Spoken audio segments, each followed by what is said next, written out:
My mom remarried the guy she really loves after my father died and moved him to our house. Now she's freaking out because she'll be losing the house and access to our trusts. My dad was a great man and father. He was the person I loved most in the entire world, and I will never stop missing him. I miss how he'd always, without fail, wake up every time I had a nightmare and sit with me in the hammock on the back deck, and we'd both have hot chocolate, and he'd make me feel safe and then sing me to sleep. I miss taking mini getaways randomly, getting picked up from school, and just spending a weekend at Great Wolf Lodge or a day at Six Flags. I miss how he would always take my side and make me feel like nothing I could do would ever make him love me less. My dad died 2 years ago, and I found out that my mom never loved him. She married him because her parents said they'd cut her off if she married the man she actually loved. She wasn't willing to go live in the ghetto with him, I guess, so she married my dad instead. When he was diagnosed with leukemia, she started talking to the other guy again. They were married 2 days after the anniversary of my dad's death. During all this, they wouldn't let any of our grandparents see us. They were going to sell our house and move across the country. But thank God my dad had the house put in a trust for me and my brother and sister, so they couldn't just take us away. I hate this guy with all my heart. I'm pretty sure he hates me too. I told my mom I wouldn't forgive her for marrying him, and she did it anyway. I've been grounded for the last year pretty much because I refused to listen to his rules or eat with him or anything like that, but I just get off the bus before my stop after school and hang out with friends anyway.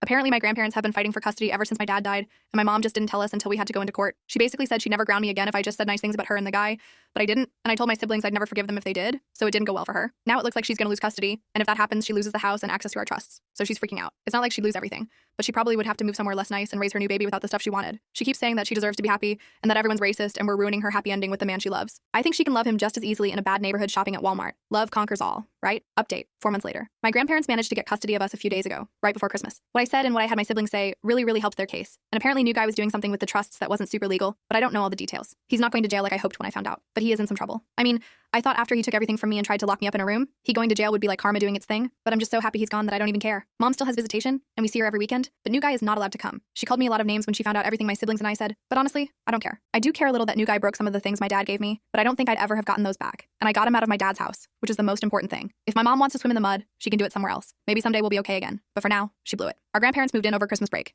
and we just got most of my stuff back by court order this morning, which is why I have my computer. I also got back most of my dolls and clothes and stuffed animals, and all my important paperwork like birth certificate and social security card. Some of my jewelry and 2 of my dolls were missing, and apparently new guy destroyed them as revenge. I think he might have pawned them, but I can't prove that. But the most important stuff is all back. Here's my favorite part of the update. New guy and co-DID end up moving to the ghetto. I don't know if they shop at Walmart yet, but I found out their address, and it's in this crappy old apartment building over a convenience store. He's exactly back where he belongs, and I know it's probably a little mean, but I feel very satisfied knowing that he'll never get another taste of what he didn't deserve in the first place.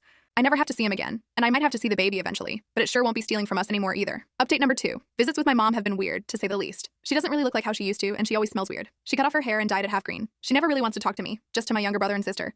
So I usually spend most of the visit reading a book and keeping track of anything crazy she says so I can tell my grandparents. I don't think she loves me at all anymore, but that's fine, because she never loved my dad, and so I'm in excellent company. I wish we didn't have to see her, but it's a legal thing. She always calls me my full name these days, and she never used to. Like if I said my name was Valerie, she'd call me Vals or Valley or something, but now it's Valerie. My birthday sucked a little bit though. She wanted to come and bring new guy and a new guy's baby, and I said no to them, so she didn't show up. My grades are back to straight A's, I made the cheer team, and I love the college class I'm taking. It's the coolest thing ever.